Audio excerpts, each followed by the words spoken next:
एक समय की बात है, एक गांव में एक फैक्ट्री होती है, पर वो फैक्ट्री बहुत दिन से बंद थी। गांव के लोगों का ये मानना था कि इस पर चुड़ैल का साया है, जिसकी वजह से गांव में फैक्ट्री होते हुए भी लोगों को शहर जाना पड़ता था। रामू, शंकर और भोला एक दिन फैक्ट्री के सामने से होते हुए जा रहे होते हैं। तभी रामू बोलता है, कितना अच्छा होता अगर ये फैक्ट्री चालू रहती, हमें गांव से बाहर जाकर काम नहीं करना पड़ता और हम भी अपने परिवार के साथ गांव में ही रहते। हाँ भाई, तुम बिल्कुल सही कह रहे हो। पर इस फैक्ट्री में काम करता कौन? वहाँ तो चुड़ैल का साया है। सब बकवास बातें हैं। आज तक किसी का कुछ बिगाड़ा है उस चुड़ैल ने? ये सब बस अफवाह है, अफवाह। कोई चुड़ैल वुड़ैल नहीं है फैक्ट्री में। ये सब बोलते हुए तीनों के तीनों अपने अपने काम पर निकल जाते हैं। फिर कुछ दिनों बाद ही गांव में एक खबर तेजी से फैल जाती है। अरे भाग्यवान, तुमने सुना? शहर की किसी सुंदर औरत ने ये फैक्ट्री खरीद ली है। अब शायद हमें गांव में ही रोजगार मिलने लगेगा और सुंदरता भी रोज निहारने को मिलेगी। भला हो उस सुंदर औरत का। क्या क्या क्या क्या कहा तुमने? दोबारा बोलना जरा। अरे अरे, कुछ नहीं। मैं तो सिर्फ कह रहा था कि अब शहर नहीं जाना पड़ेगा और यहीं रहकर काम मिल जाएगा। फिर एक दिन उस गांव में वही सुंदर महिला आती है जिसने फैक्ट्री खरीदी थी और गांव के लोगों को इकट्ठा करके कहती है, आप मेरी फैक्ट्री में नोट बनाने का काम करें। मैं आपको रोजगार के साथ साथ बहुत अच्छी तनख्वाह भी दूंगी। रामू, सुना तुमने? इसका मतलब हमें शहर में दूर जाकर काम नहीं करना पड़ेगा। हम गांव में रहकर भी पैसा कमा सकते हैं और अपने परिवार का लालन पालन कर सकते हैं।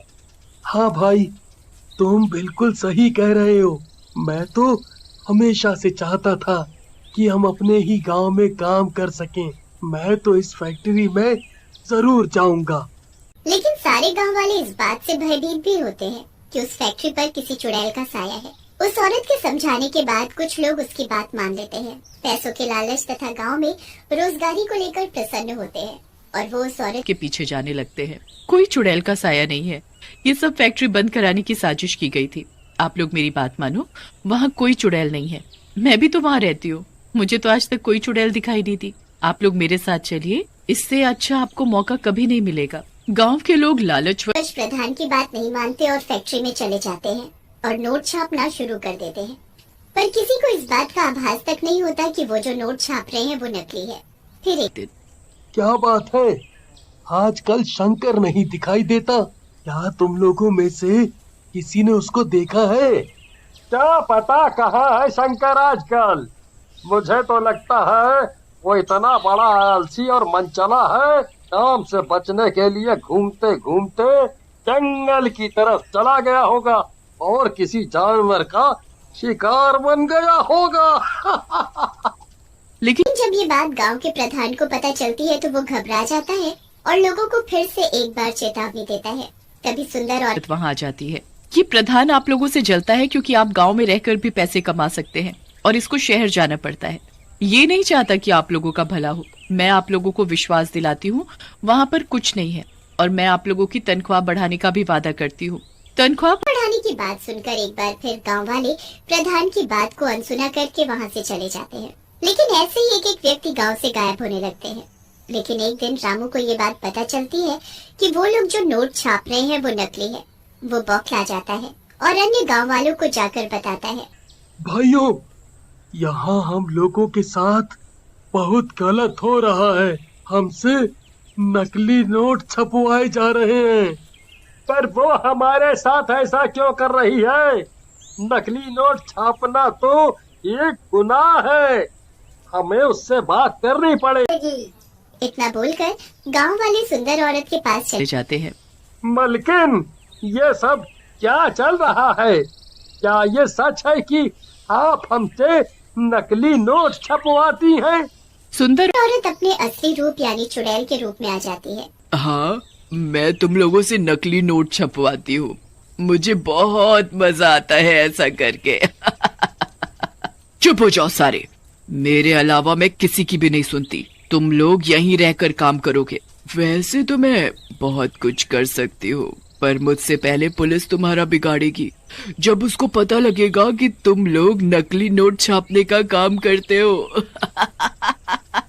सारे गांव वाले डर जाते हैं। फिर वे सब चुड़ैल के डर से नोट छापना शुरू कर देते हैं। तभी उनका एक और व्यक्ति गायब हो जाता है। सारे गांव वाले घबरा जाते हैं। ये हमारे गांव में क्या हो रहा है? हमें अपनी मलकिन से बात करनी पड़ेगी। ये ऐसा क्यों हो रहा है? और ये काम हमें कैसे भी छोड़ना ही पड़ेगा, वरना ऐसे ही चलता रहा तो हम सब एक दिन ऐसे ही गायब हो जाएंगे, या तो हमें पुलिस पकड़ लेगी। फिर एक बार वो सब चुड़ैल के पास जाते हैं। जाने की बात सुनते ही औरत को गुस्सा आ जाता है और सुंदर औरत एक बार फिर अपने असली रूप में आ जाती है, जो कि एक चुड़ैल का रूप होता है।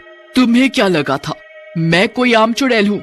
नहीं, मैं वही चुड़ैल हूँ जो यहाँ सालों से इंतजार कर रही थी। तुम्हें क्या लगा था यहाँ की चुड़ैल जा चुकी है? मैं हमेशा से यही थी, बस सही समय का इंतजार कर रही थी। ये जो नोट तुम लोग छाप रहे हो, ये तुम्हें फंसाने का तरीका था, और ये असली नोट नहीं बल्कि नकली नोट है। मुझे नकली नोट बेहद पसंद है। मैं अपना महल नकली नोटों से भरना चाहती हूँ। तुम लोग मेरी सहायता कर रहे थे नकली नोट छापकर भी, और मेरा भोजन बनकर भी। लेकिन उस चुड़ैल ने किसी को भी खाया नहीं होता। बस वो सबको एक एक करके कैद कर लेती है। जैसे ही वो कैद लोगों के पास पहुंचती है, वो लोग उससे पूछने लगते हैं, हमने तुम्हारी सारी बातें सुनी, तुम उन लोगों को क्यों डरा रही हो? तुमने हमें नहीं खाया तो तुम उनसे ये क्यों कह रही हो कि तुम हमें खा चुकी हो और बाकियों को खा जाओगी? क्या तुम हमें यहाँ से कभी नहीं जाने दोगी? चुड़ैल एक लंबी सांस लेती है और अपनी कहानी बताना शुरू करती है। मैंने तुम लोगों को कभी इसलिए नहीं खाया क्योंकि मैं इंसान नहीं खाती, पर हाँ, उन्हें दुख में देखकर मुझे बहुत अच्छा जरूर लगता है, क्योंकि तुम ही जैसे लोगों ने मेरे साथ बुरा किया था। मेरा भी एक परिवार हुआ करता था, जिसमें मैं, मेरा पति और मेरी एक छोटी सी बच्ची रहती थी। मेरे पति ने अपनी सारी कमाई लगाकर इस फैक्ट्री को खरीदा था। फिर चुड़ैल के चेहरे पर एक मुस्कान फैली और उसने आगे की कहानी बतानी शुरू की। उन्होंने जब ये फैक्ट्री खरीदी तो मैं भी उनके साथ रहने इसी गांव में आ गई। तब हम लोग इस फैक्ट्री के लिए कुछ लोग ढूंढने गए और अपने काम को करने के लिए कोशिश करने लगे। हम रोज लोगों को समझाते कि इस फैक्ट्री में काम करने से उन्हें रोजगार तो मिलेगा ही। हमारी बातें काफी लोगों ने मानी भी, पर जो यहाँ का प्रधान था उसको ये बात रास नहीं आई। अपने प्रधान जी? हाँ, वही तुम्हारा प्रधान, जो अपने आप को ज्यादा होशियार समझता है, जबकि उससे ज्यादा नाकारा और नामुराद आदमी दूसरा कोई नहीं है दुनिया में। चुड़ैल अपनी आंखें लाल करके सभी को घूरने लगती है, जिससे वहाँ पर फिर से भयानक सी शांति हो जाती है। सब डर के मारे चुप हो जाते हैं और वो चुड़ैल अपनी बात बोलनी शुरू करती है। मैंने उसी दिन ये फैसला कर लिया, जब तक मैं प्रधान को नहीं मारूंगी मैं यहाँ से कहीं नहीं जाऊंगी। मैंने अपनी बेटी को उसके मामा के घर भेज दिया और उससे उस दिन के बाद कभी नहीं मिली। उसके बाद मैं गांव में वापस आई तो गांव वाले से सुना कि प्रधान ने ये फैक्ट्री ये बोलकर बंद करवा दी है कि यहाँ पर किसी चुड़ैल का साया है। उसी से मुझे ये तरकीब सूझी और मैंने एक बाबा से संपर्क करके खुद को चुड़ैल रूप में विकसित करवाया और अब मैं यहाँ आई हूँ उस प्रधान से बदला लेने। लेकिन तुमने हमें कैद क्यों कर रखा है? इस उम्मीद में कि क्या पता गांव के लोगों के लिए चिंतित होकर कभी न कभी वो प्रधान भी फैक्ट्री आएगा। ऐसा बोलकर चुड़ैल अपने कमरे में चली गई और गांव वाले दोबारा अपने काम पर लग गए। फिर एक दिन पैसों के लालच में प्रधान का बेटा भी फैक्ट्री की तरफ आया और जैसे ही चुड़ैल ने उसको देखा, चुड़ैल के दिमाग में एक तरकीब सूझी। आज मैं अपना बदला जरूर पूरा करूंगी। वो तुरंत इंसानी रूप में आई और वो प्रधान के बेटे को देखते ही रोने लगी। हाय राम, अब मैं क्या करूं? क्या बताऊं?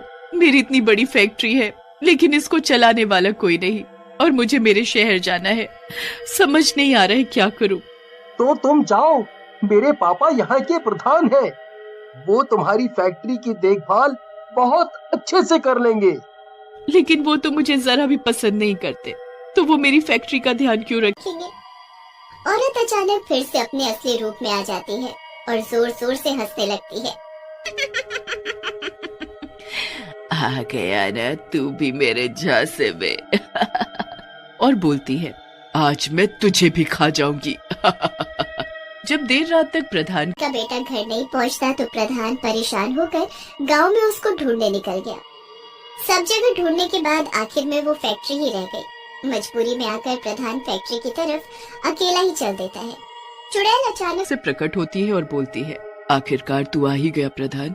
इतना बोलकर चुड़ैल प्रधान पर कूद जाती है और गला दबाकर उसको मार डालती है और फिर खुशी से चिल्लाने लगती है, मैंने अपना बदला पूरा कर लिया।